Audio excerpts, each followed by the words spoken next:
Welcome to Ready Set Data. We're glad to be here. We've done it. We've done 2 in a row now. Wait, Yay. did I miscount? You've done 3 in a row though, right? Maybe. Maybe. I don't know. Okay, he's on a roll. We are almost on a roll, and I'm glad to be here. So thanks I'm everyone for sitting on joining a us. roll because I didn't You're eat sitting- it. I'm kidding. That sounds messy. But you know what? You do you, boo. That's right. Thanks everyone for joining. And if you're watching this post show on YouTube, we are very glad that you joined us. Everyone can come and holler at us. I thought we got a comment. Everyone can come and holler at us on our Discord channel. Join Twitter, and all that's in the chat, and we'll make sure that's also in the comments on YouTube. Anyway, so before we get going on our topic, which is about experts, do you have any announcements or anything? I do. So my website, we're just about ready to have newsletters that people can sign up for. I actually already have some subscribers, and the idea on the newsletter is just like a SQL Server news roundup that's going to happen every week. So it'll be a number of things like SQL Server development tips, T-SQL tips, administration tips, anything that I find interesting that solves a problem related to SQL Server. And so you'll get that. You'll get a little link and a blurb about it once a week. Oh, so once a week we'll get a little bit of extra knowledge in our box that we can learn about, and random musings as you deal with some pain and share that with us. That's always good. Yeah, not the for pain sure. part, the sharing. Yeah. And I'm super excited about this because I've wanted to do this for a really long time. And so as I've found articles or blog posts, I will email them to myself with just a little subject of newsletters. So I have like a whole bunch of stuff that I have lined up. I just have to plop it into my templates and get it ready. And so, yeah, I'm excited. I can confirm. I've heard you want to do this many a times over the past, I don't know how long. So I'm glad that you've got that launched and people can sign up. So you said this to go to your site, leemarkham.com? Yeah, leemarkham.com. There's a sign up at leemarkham.com. There'll be a little pop up once you stay on the page for a while or do a bit of scrolling. There'll be a newsletter sign up on that site. Awesome. Cool. So the topic today is about experts. What is an expert, and what does that even mean? What does that mean? Yes. What does it mean for a person to call themselves or someone else an expert? I've always had this idea that an expert is at the very top of their field and like there's really nothing much left to learn. But I don't think that's right. I don't think that's accurate anymore. First of all, I just think that's kind of unfair because then that leaves very few true experts on anything. So I think it's too narrow. Or zero. Yeah, or zero, because everybody has something to learn. Yeah, the definition's kind of like nothing else to be learned, and in so many subjects, maybe all of them, there's always something else to learn, especially in science, technology. There's so much new stuff being discovered constantly.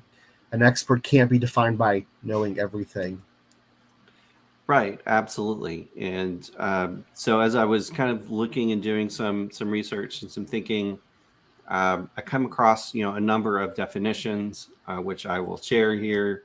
One of which is an expert is somebody who has a broad and deep understanding and competence in terms of knowledge, skill, and experience through practice and education in a particular field. Now that's a long sentence, but it's still a bit subjective.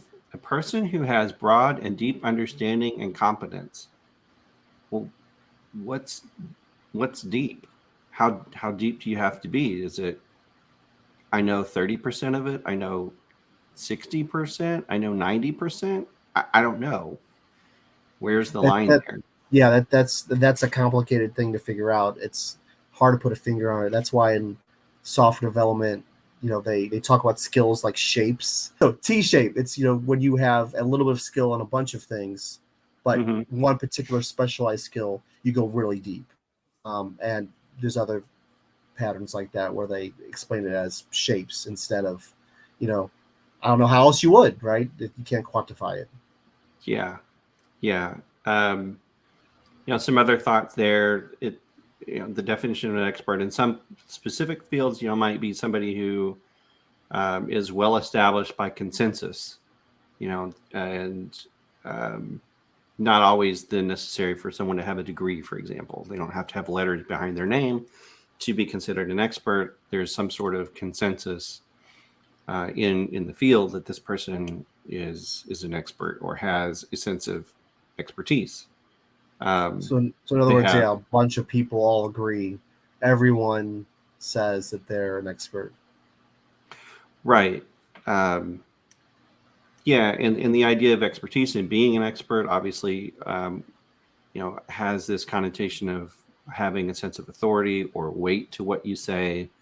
And if people have a consensus on, yes, we should give weight to what XYZ person says, then they're an expert. I think there's nothing wrong with that, other than I think our natural tendency to compare ourselves to each other. Nothing good comes from comparing yourself to someone else, because then you just diminish yourself often, because you think, oh, this other person is so much better than me at X, whatever X is.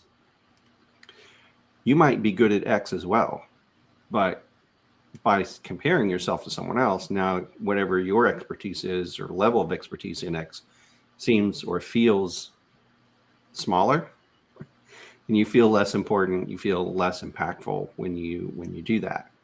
Is one of the things I thought about is, I don't know why I came up with this example, but like neurosurgeon, the person who's been a brain surgeon for 25 years, probably an expert.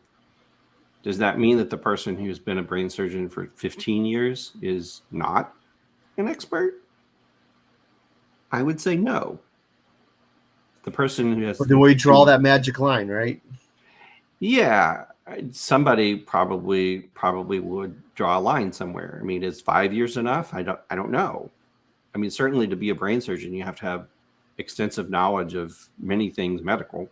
So in that respect, the person is an expert. They have deep and thorough understanding of the brain and how it works and how to operate on it. Certainly, the person with 5 years of experience obviously is less experience digging around in people's brains than the person who's been doing it for 25 years. That doesn't mean the Great 5-year person isn't skilled. Yeah, great description of their job, though. They dig around people's brains, Yeah. Hand me the spoon. Yeah. So I don't know. I mean, when you talk about IT specifically, because we're both in that field, that's kind of the focus of Ready Set Data, although we do talk about other fields as well. Like, what does it mean to be an expert? And how much does that matter? I don't know. What do you think about that? I think that seniority does not draw a direct corollary. You can't really draw a line. I mean, you can make a rule of thumb, hey, if they haven't been around for 3 years, how much have they really seen, I guess. But you could talk to, like, if we're talking about technology, you could talk to two different people. They both have been doing, DBA, software developer, whatever. They've been doing that role for 10 years. But do they have 10 years of experience, or have they got the experience of 1 year over and over again 10 times? And that might not be a fault of theirs. They're two totally different things, right?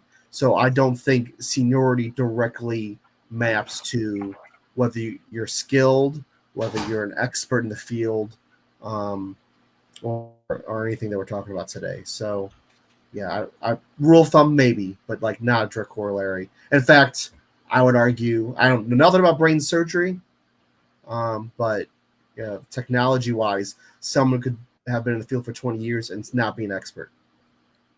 Yeah, that's a good point. Some, especially in our area, our IT, people talk about, well, do you have 1 year of experience 10 times, or do you have 10 years of progressive experience? And I think, I mean, that's fair. I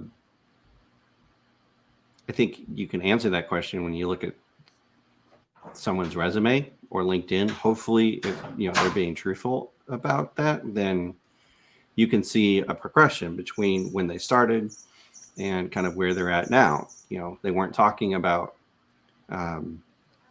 always on availability groups and Now they are. failover clustering and all that stuff several years ago, and now they are. They weren't talking about, how do I write this complex stored procedure to do all the things a few years ago. And now, heavy T-SQL skills are showing up in their LinkedIn and in their resume. So you can kind of see a progression from that. I don't think a person has to claim to be an expert to have their knowledge be useful or helpful to someone else. I think, I wonder if we get too hung up on expert assistance or expert help.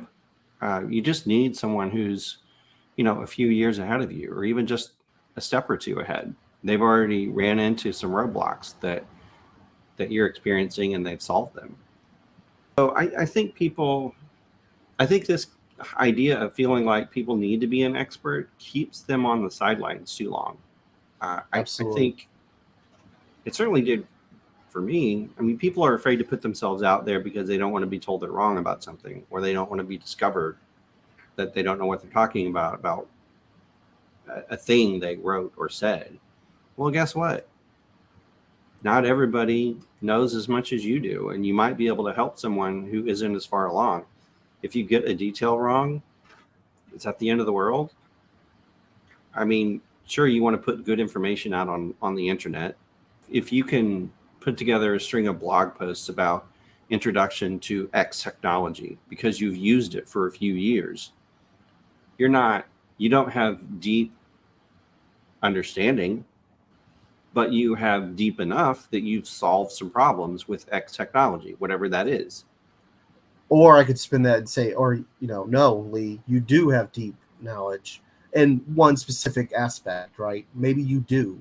Maybe, you don't feel like you're a senior in all these other places. You start very quickly being the one they lean on for availability questions or uptime or reliability or whatever it may be. You find out that, oh, hey, I haven't been around for 20 years, but the 3 years, to go back to that, of experience I do have,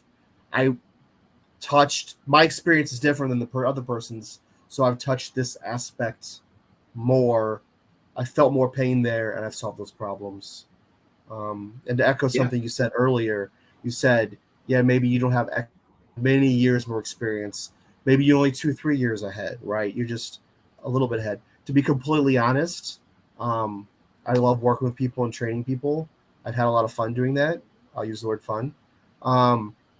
But sometimes I'll solve a problem when someone asks me for help, or I'll show them something, and I'm only 2 days ahead. Like I only know this because Tuesday I had this problem and I had to figure it out. And here I am. Oh yeah, all you need to do is go into here and you take care of that. And Anthony knows how to do that. Well, Anthony didn't know that on Monday. Right. But you think, or they think, wow, Anthony's super smart. He has the answer to my question or my conundrum, and he knew right away because I literally taught it 5 minutes ago. Right. But I think that gives that false sense of this person is way ahead of me because they pulled out the answer pretty quickly. Like you said, not necessarily. I might have just figured it out on Monday because it happened to me. Yeah, actually, so that reminds me of something that happened. I was working with someone recently who was trying to load a page for an account that I have. They were trying to load this page and it wouldn't load for them. They got this error. I don't even remember what the error message was. So I logged in and it worked just fine. I'm like, that's interesting. So I typed back. I said, maybe try clearing your browser cache? Question mark. And that worked for them. And they were like, yeah, that's fantastic. I don't know why I didn't think about that. Well, I only thought of it because I had the same scenario happen to me where I'm trying to load a page, it doesn't work, and someone makes the same suggestion to me. And this was earlier this summer. Like, I was working on something, and so I experienced it, I lived it, so I thought, why don't you try this? And it happened to work for them. Some folks have messaged Anthony or I in the Discord with questions about things and problems that they're trying to solve, and have found that we can help them. So does that make us experts? I don't know. I'm just telling you that if you have some IT SQL questions and you join the Discord, you might get some help. Or some choice memes. With that too. That could also happen. SQL problems, we'll solve them. Or we'll help you complain. Yeah. Shared misery. It's a bonding thing, right? Yeah, that's right. If you have problems with SQL Server or T-SQL problems you are trying to solve, how about that? I don't know. Yeah, so still, we're talking about experts. What makes an expert? Do we care? Obviously, if, something like I'm going to a counselor because I have some issues I want to talk about, whatever they are. You want someone with experience, with probably years of experience. Even as I'm thinking about that, though, I mean, within their own industry, the industry of psychotherapy and counseling, for example, if you and I were in that industry and you have 10 years of experience and I have 5 years of experience, that doesn't mean I don't know what I'm talking about. It just means I haven't had the additional 5 years that you had. Does that make me not worth seeing? Probably not. So I don't know. Yeah, what I think we're trying to say here is, we're trying to remove saying someone's an expert from the idea, from the definition that they know everything. I think there's other factors that goes into what makes someone an expert.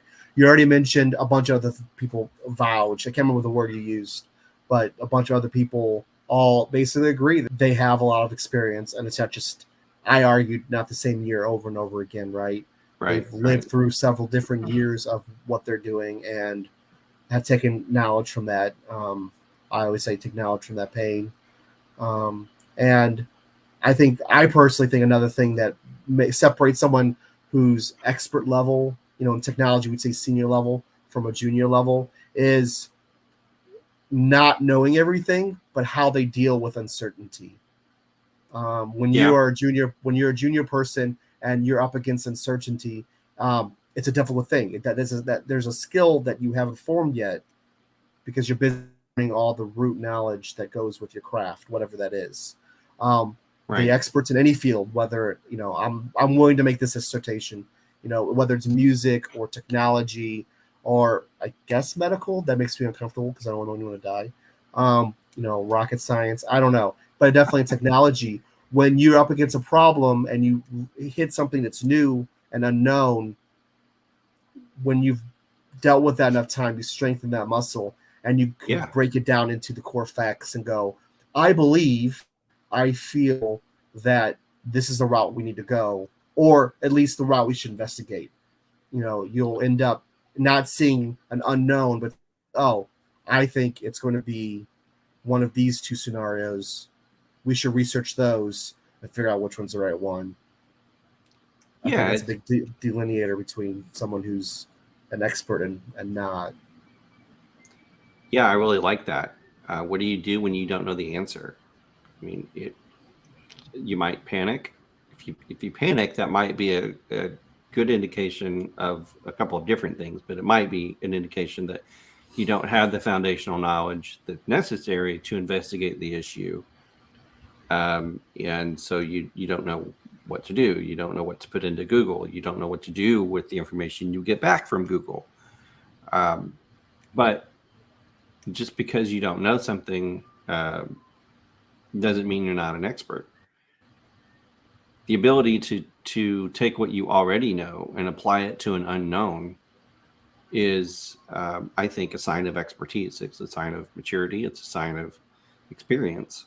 If you've solved some problems in your job, no matter what those problems might be, even if they were simple ones, there's somebody else either at your job or someone else that you might be connected to, or someone that you could connect to online on social media, for example, who hasn't solved that problem yet. Your knowledge is invaluable, even though you might feel like, oh, this is just a simple thing. For them at the moment, it might not be a simple thing, and it might take them a while to figure out the answer, and you already have it. So you don't have to be an expert or feel like you're an expert to share what you know and to get started sharing what you know for the benefit of other people. And it will, like Anthony, I think you said earlier, the greatest way or a quick way to deepen your own knowledge is to teach someone else. You have to kind of really be sure about what you're saying, because you want to put out good information. You're not always going to be right, but if you put in a good faith effort, then you're going to learn while you're teaching other people the things that you've already solved. Absolutely. And I happen to know that there's people listening that I've taught things to. And thank you, because you stumping me with the hard questions is what helped me grow. So as much as I may be tutoring somebody in a subject, when they ask us hard questions or I answer and I end up wrong, that is something that makes me grow and become more skilled. So I definitely believe that. Yeah. So we talked a lot about how, like, what's an expert. We definitely talked about what's an expert, and we definitely talked about doesn't matter in a lot of cases. Like, you shouldn't wait till you're an expert in order to do certain things. You mentioned a lot blogging or tutoring others, working with other people, or going for that job or that promotion you want. I totally agree with all that. Do you want to touch on things people might do in order to, either A, become more of an expert, or B, feel like an expert, or at least trust yourself more? Or in technology, we'd say become a senior. Do you have any thoughts on that? Yeah. So I think one of the things that helped me the most was when I would come up against a problem and try to solve that problem, but still hadn't yet. I go to Google then and I look and I find an article, or maybe several articles, from people who I respect, who are several, they're ahead of me in some way. And they did the exact same first steps I did. Then I realized, oh, wait, I probably know some stuff. Even though I haven't solved the problem yet, I'm on the path that this other person who I feel like is ahead of me also took in order to solve the problem. And so that was a big thing for me. And as I realized that, then my own confidence grew, and I felt happier with myself and feel more certain about trusting myself in those particular cases. Yeah. I mean, in terms of building that knowledge, I was just talking with a family member about this the other night, because we were talking about how, in the dark ages, I almost said a year, but you joke with me about being old all the time, so we're going to go there. In the dark ages, when I was young, there weren't educational options. If you graduate high school, you either went to college or you got a job somewhere. There wasn't Pluralsight, there wasn't Udemy, there wasn't Coursera, there wasn't all of these online options. There was no YouTube. Gasp. There was no place where you could get free education. And so, if you did learn on your own, it wasn't respected on a resume, right? Yeah, yeah, especially then. That's what I'm saying. Yeah, then. Yeah, exactly. But now, if you want to build confidence and build confidence in yourself and in your own skills and build those skills, you have a myriad of ways to do that. A lot of them are free. If you want to learn T-SQL, for example, you could look up Kendra Little SQL T-SQL, and you're going to find links to her blog at littlekendra.com. You're going to find stuff that she did at Redgate University, and it's all free. If you want to learn how to use Performance Monitor in Windows, there's free stuff for that. So lots of resources, and I would reach for those. And if you can afford paid resources and you like things like Udemy, then reach for those things. And if you don't like to pay for things, or you just can't, there's a lot of free resources. If you're not watching this show to learn more about neuroscience, even though we keep talking about it, we're not going to help you get a medical degree. But if you know technology field, all that stuff out there to learn something, to learn a skill, is out there for free probably. The paid stuff is maybe a little bit more concise, a little bit more targeted. So that's out there. Yeah, and I would say, getting into the field or learning the skill, I agree with everything you just said. But to become an expert, I would argue that that's just the foundation. You need to do the thing. You need to find out how to do the thing if you don't have the job yet. So with my kids, I've always said, when they want to learn anything, any skill, a game, art, drawing, coloring, writing, all that stuff, don't say you can't do it. Don't say you don't know how. Do it 100 times first, then decide if it's the path you're going to go. Because if you're having this conversation with me, in this case, or with yourself, that's how you can discern that. Don't do it 5 times and be like, oh, I can't draw. And I've seen over and over again with my kids, with other people. Like when you do it that many times, suddenly it changes and you get better at it. And to be an expert, I believe there's a rule. Someone Google it, Bing it, or DuckDuckGo it for me. But there's a 10,000 hour rule. Like you've got to put 10,000 hours into the thing. If you've worked actively on high availability for 5,000 hours, you're at one skill level. There's a huge difference between 5,000 hours and 8,000 hours. And at 10,000 hours, that's the magical made up rule of thumb. At 10,000 hours, you've probably seen everything that is there. I picked a really narrow subject, but you've probably seen everything that's there in that field. And you may not be surprised. And when you are surprised, you have 12 things that are similar, right? Yeah, for sure. Like in the action movies, they always say the two people who used to work together, they're like, oh, you remember in Columbia? Oh, yeah, in 83? Yeah, we'll do in that. It's the same thing. Except right. Maybe not as cool. Yeah, I agree. You have to do the thing. And that reminds me of just my own journey in entrepreneurship. I've had to get used to being uncomfortable, which is really hard for me. I don't like doing things that I don't feel good at. And but I've had to get comfortable with that and just do it anyway. Some of these videos that we've done, not this one, but like when I've gone live on LinkedIn by myself, for example, using StreamYard technology, this browser to stream, all that was brand new. And while it was super easy, I was also fairly uncomfortable. But now I think a wise man once said, embrace the suck. Yes. Yeah. No one is great when they first start out. So, yeah. Even Michael Phelps had to learn to swim. Yes, that's true. That's true. I think that wraps up our topic. On that note, thanks everybody for showing up. And if you're in YouTube land, thank you so much for tuning in and watching this. Just watching it after the fact is a great honor for us. So really appreciate it.